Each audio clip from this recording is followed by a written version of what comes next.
Hello, lovelies. So today I was guided to talk to you about partnership. And when I was listening to partnership, it came up in many different examples.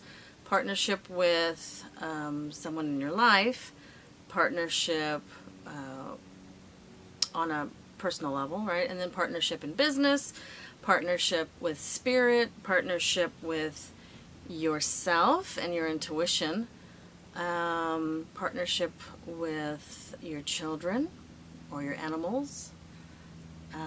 All those examples of partnership seem to have the same guidelines. And the guidelines that are required are to be shared, that the partnership is a sharing, right? Having a dancer background, I think I got the image of partnership in dance, because in that relationship, and I was also witnessing some acro yoga, which was really cool. It's acrobatics and yoga kind of combination. And in that partnership, it's necessary to have trust with each other, be willing to hear corrections maybe or input from each other, and not to take it personally.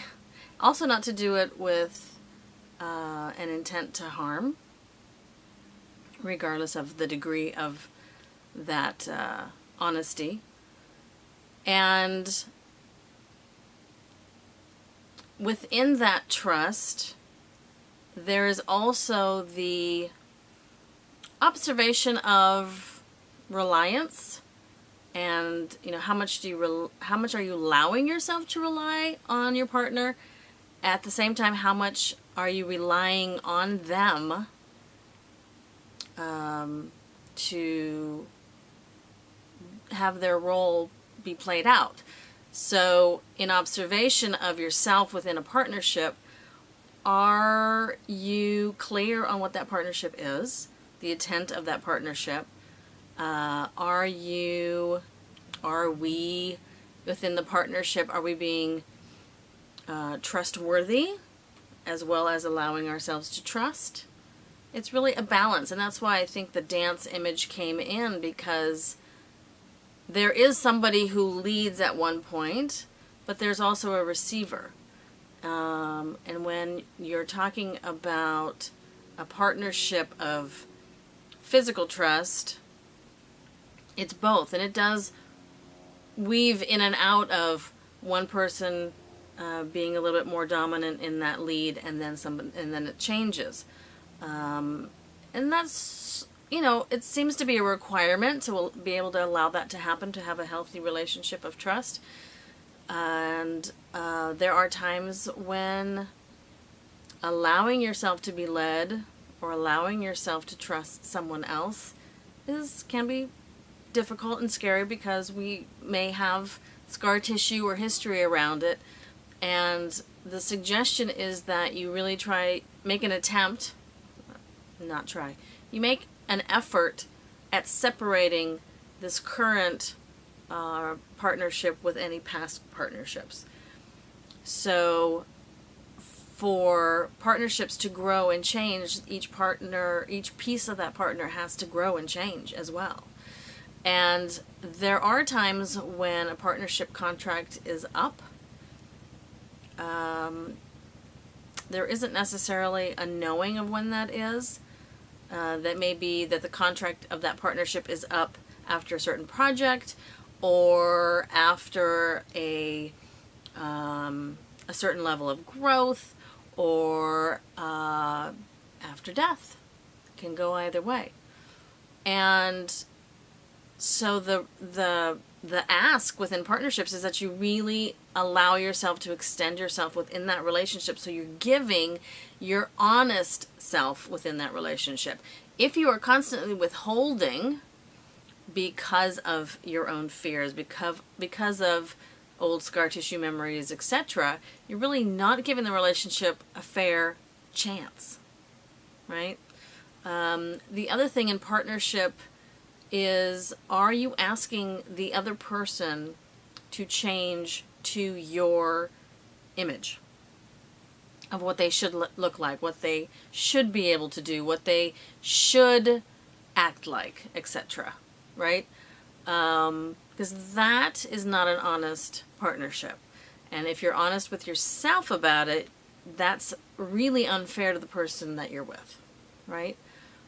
It is necessary to see who they are and what they are, and if you want to grow, that's cool, but don't expect that your partner is going to want you to grow, and or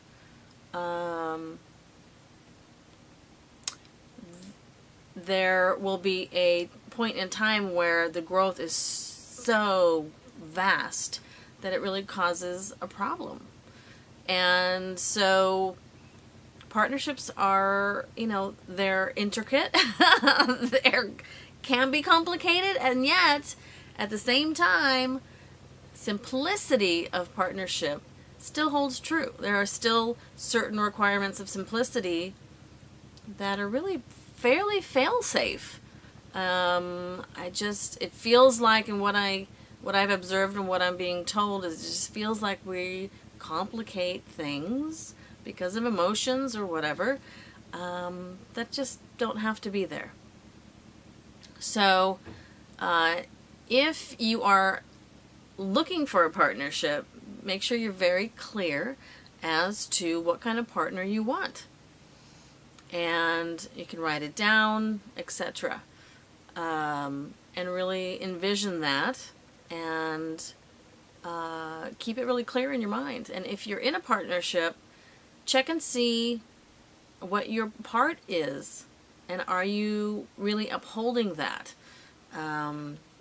If you're creating blame and anger because someone's not doing something that you think they should, be very careful. That whole word "should" has very heavy connotations and very heavy consequences, and hard to dispel once you've created that "should" scenario in your mind about somebody. So check and see how you are as a partner.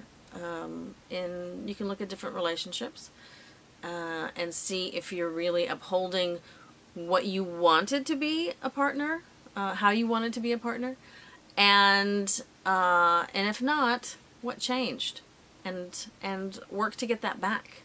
Work to get back your honest expression of how you want to present yourself, and if there's regrets and blame and anger in between that, is it necessary to hold that?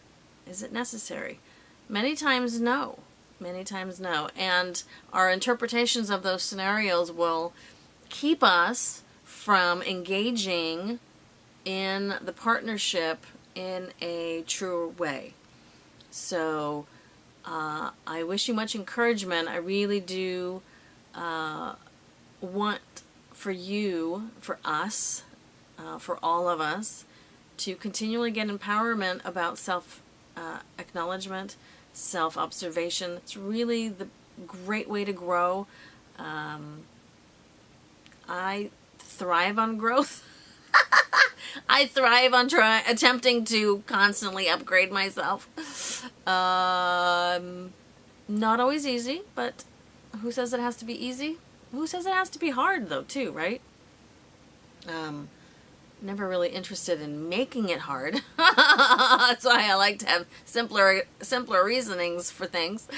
But in my partnership with Spirit and trusting Spirit, I've developed that muscle, and it's a muscle that everybody can develop, and I encourage you to do that. Okay, have a great day. Today is day 12. And I look forward to talking with you again. Thank you.